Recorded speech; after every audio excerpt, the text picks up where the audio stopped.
देहरादून में युवाओं के जोश, राष्ट्र सेवा के संकल्प और सैन्य परंपरा की अनूठी तस्वीर देखने को मिली है, जहां पर आयोजित अग्निवीर संवाद कार्यक्रम में मुख्यमंत्री पुष्कर सिंह धामी ने हजारों युवाओं से सीधा संवाद किया है।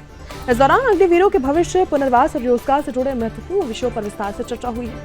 कार्यक्रम में बड़ी संख्या में युवाओं की उत्साहपूर्वक सहभागिता देखने को मिली।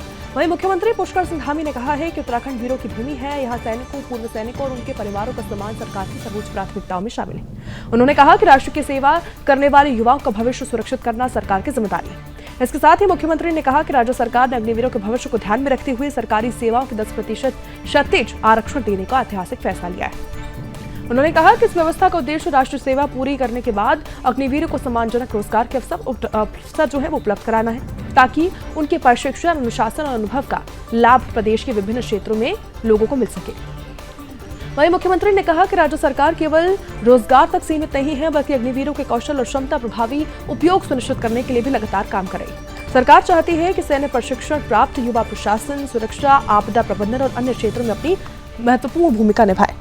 फिलहाल अग्निवीर संवाद कार्यक्रम के माध्यम से एक बार फिर से संदेश देने का प्रयास किया गया कि राज्य सरकार सैनिक, पूर्व सैनिक, अग्निवीरों और उनके जो परिवार है उनके कल्याण के लिए पूरी प्रतिबद्धता के साथ काम करेगी। कार्यक्रम में युवाओं की बड़ी भागीदारी ने यह भी स्पष्ट कर दिया कि प्रदेश का युवा राष्ट्र निर्माण में अपनी सक्रिय भूमिका निभाने के लिए पूरी तरह से तैयार है।